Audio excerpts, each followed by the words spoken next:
안녕하세요. 세상만사 이런저런 별일이 많다지만 저 같은 경우도 있을까 싶어서 이렇게 사연 보내봅니다. 막상 정말 어떤 말부터 시작해야 될지 모르겠네요.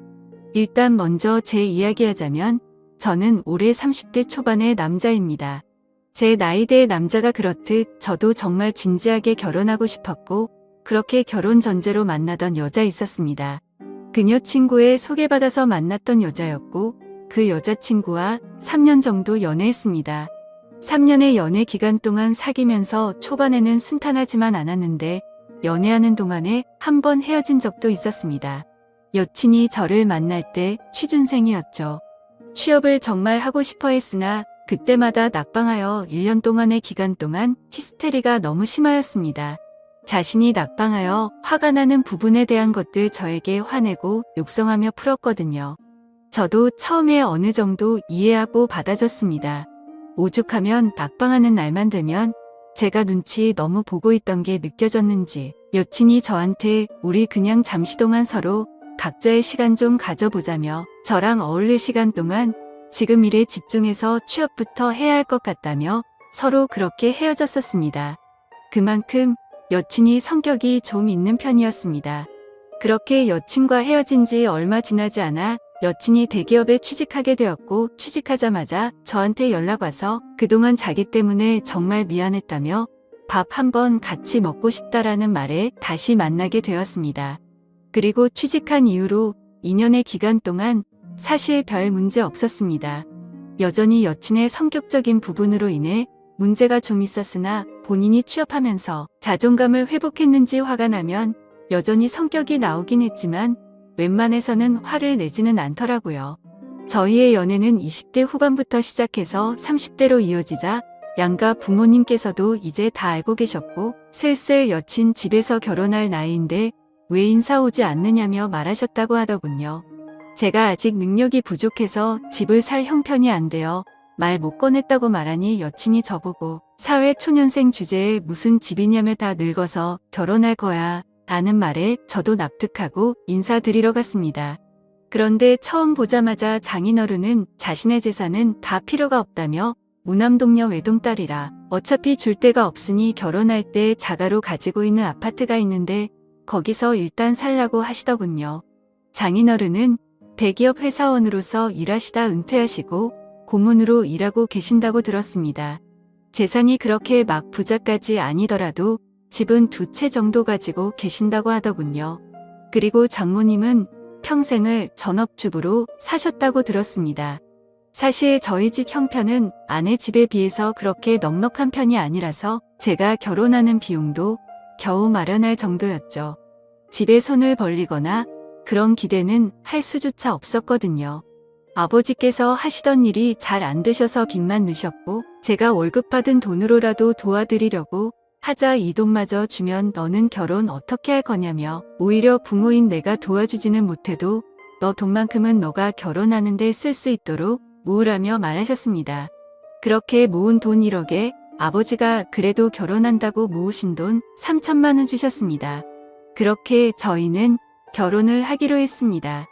결혼이 생각보다 참 복잡하고 힘들더군요.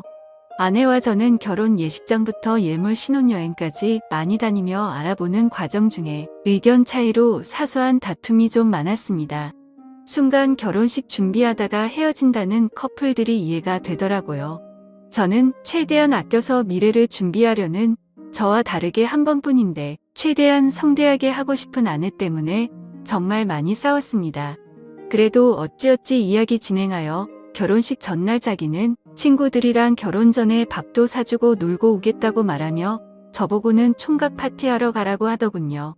알겠다 하고 갔지만 저희 친구들도 제대로 노는 친구들이 없었기에 그냥 적당히 1차 식사 2차 호프집에서 간단히 술 한잔하고 자정이 되기 전에 집에 들어왔습니다. 그리고 아내에게 전화를 걸어보니 전화를 안 받더군요. 한참 연락하니 그제서야 시끄러운 곳에서 전화 받으며 오늘 같은 날 적어도 마음 편히 놀게 해줘야 하는 거 아니냐며 왜 이리 계속 연락하냐며 성질을 내더군요. 언제 들어갈 거냐는 말에 술이 취한 목소리로 놀 만큼 놀다 갈 거라며 걱정 말하면서 끊더군요. 밤이 늦어질수록 그런 게 신경 쓰이기도 했으나 그 뒤로 연락도 안 받고 결국 저도 포기하고 잠자리에 들었습니다. 다음날 식장에서 아내는 밤새고 온 건지 연신 피곤한 모습으로 있었고 마음속으로는 정신없던 결혼식 마치고 부랴부랴 유럽행 비행기로 올랐습니다.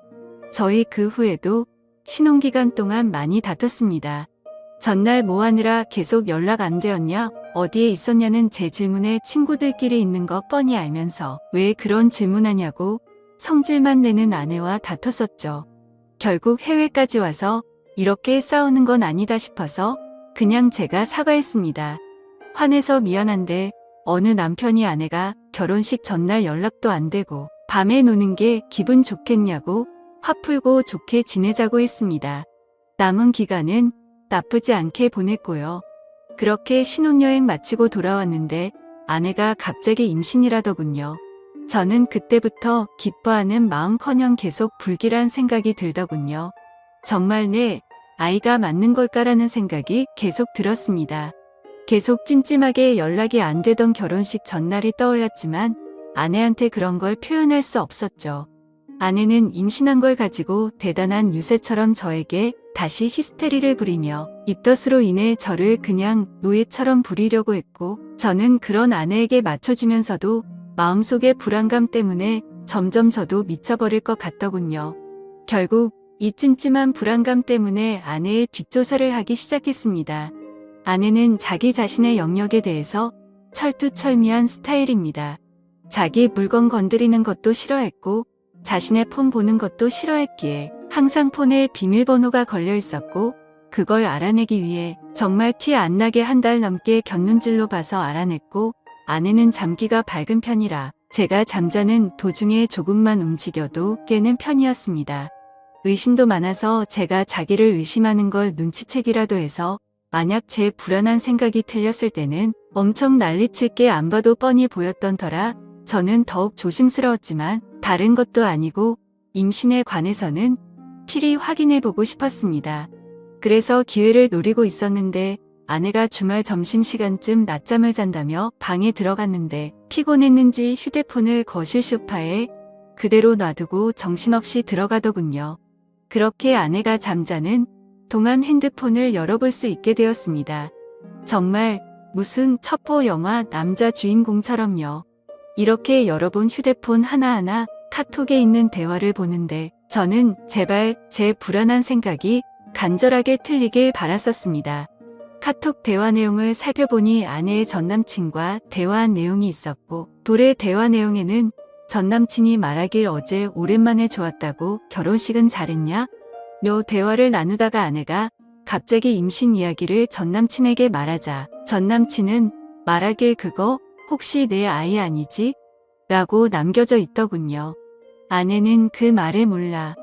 설령 네 아이가 맞더라도 아이 낳으면 지금 신랑 아이지라며 제 이름을 적어놨더군요.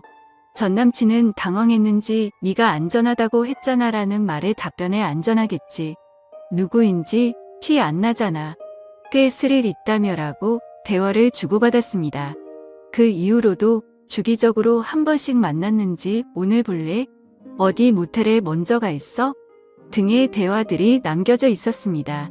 순간 저는 정말 배신감과 분노에 온몸이 떨려왔고 저는 그걸 다 보고 나서 들은 생각은 저 아이가 그냥 제 아이가 아니었으면 하는 마음이었습니다. 그렇게 아내의 대화 내역들 전부 제 핸드폰으로 다 캡처했으며 일단 아무 일 없는 듯이 놔둔 채로 변호사님을 찾아갔습니다. 변호사님께 상황에 대한 이야기를 말씀드리고 상담을 받아보니 이 정도 증거를 확보하셨으면 이혼 사유로 충분히 해당된다고 합니다. 그리고 증거는 많을수록 좋으니 지금보다 더 구할 수 있으면 최대한 구해 놓으라고 하시네요. 그렇게 지옥 같은 시간을 감내하며 한동안 증거들을 모은 다음 장인어른 집에 가게 된 날 다 터뜨려 버렸습니다. 아내의 대화 내역부터 시작해서 바람피는 상대의 사진을 들이밀며 저는 말했습니다. 장인어른과 장모님도 아시는 이 사람이랑 바람을 피웠고 뱃속의 아이도 제 아이가 아닐 수도 있다고요. 제 말을 믿지 못한 장인어른과 장모님에게 저는 증거물을 보여드렸고 제가 보여준 사진들을 보면서 어쩔 줄 몰라 하시더군요. 그리고 옆을 쳐다보니 아내는 부끄러운지 얼굴이 시뻘개져서 저한테 달려들며 욕하며 제 폰을 뺏으려 했습니다. 저는 그 와중에도 이 여자랑 못 살겠다고, 그리고 이런 여자가 뻔뻔하게 당당하게 사는 것도 아니라고 본다고 이미 이 여자 회사 팀장과 동료들에게 메일로 모든 자료들까지 다 돌렸다고 말했습니다. 그러자 아내는 적반하장 저한테 오히려 고소한다길래 어디 한번 고소해보라고 했습니다. 그리고 너같이 더러운 여자가 이 세상에서 뻔뻔하게 사는 건 절대 용납 못한다고 했습니다. 장인어른이 그래서 이렇게까지 상황을 벌린 건 이혼하고 싶다는 거냐고 묻길래 장인어른 같으면 저 뱃속의 자식이 내 아이인지 아닌지도 모르는 자식 키우면서 히스테리나 부리는 여자 데리고 살 자신 있냐고 되물었습니다. 아무 말도 못하고 있는 장인어른에게 저는 말했습니다. 장인어른의 따님이 전 남친과 나눴던 카톡 대화 내역 다시 떠올려 보세요. 저는 그 카톡의 더러운 대화 내역들 생각만 해도 아주 치가 떨립니다. 그리고 그 대화 내역 증거 모으는 동안 피를 토하는 심정으로 참았었고요. 장인은 미안하다며 저에게 할 말이 없다고 하더군요. 그렇게 장인어른 집에서 나와 집으로 돌아오는데 눈물이 계속 흘러내렸습니다. 속은 시원했지만 그동안 이 여자를 사랑했던 제 자신이 너무 한심하고 밉더군요. 그렇게 저희는 이혼 절차에 들어갔고 위자료와 상간남 위자료까지 다 받았습니다. 그 여자 다니던 회사 자기 손으로 자진해서 나갔다고 하더군요. 이미 회사 쪽도 다 알려져서 다닐 수도 없었겠지만요. 그 후 아이를 출산했다고 장모님께 연락 왔길래 친자 확인을 해보고 만약 맞다면 양육비 부분에 대해서 다시 연락 준다고 하네요. 전화 끊는 순간 제 아이였을 거라 생각하고 아내에게 노예처럼 살며 사다 바친 음식들이나 제 생활들이 어렴풋이 떠오르더군요. 아무튼 그렇게 아이의 머리카락을 채취하여 저와의 친자 관계를 확인하였습니다. 며칠 후 친자 검사 결과서를 보고 한참 어이없이 웃었습니다. 제 아이가 아니었던 거죠. 저는 그래도 한때 사랑했던 그 여자에게 문자로 말했습니다. 이제 전남친이라는 자식에게 찾아가서 돈 달라고 하라고. 이제 2번 다시는 나 찾지도 연락할 생각도 하지 말라고 욕을 잔뜩 적어서 보냈습니다. 그렇게 시간이 흘러 그 일이 있었던지도 벌써 3년이 지났네요. 요즘 유튜브 채널에서 여러 가지 사연들을 보면서도 문득 그때 생각이 들어서 감정이입이 제대로 되더라고요. 결론적으로는 그 이후로 결혼 안 하고 살아가는 게 잘하고 있는 것 같다는 생각이 드네요. 지금까지 제 사연을 들어주셔서 감사드려요.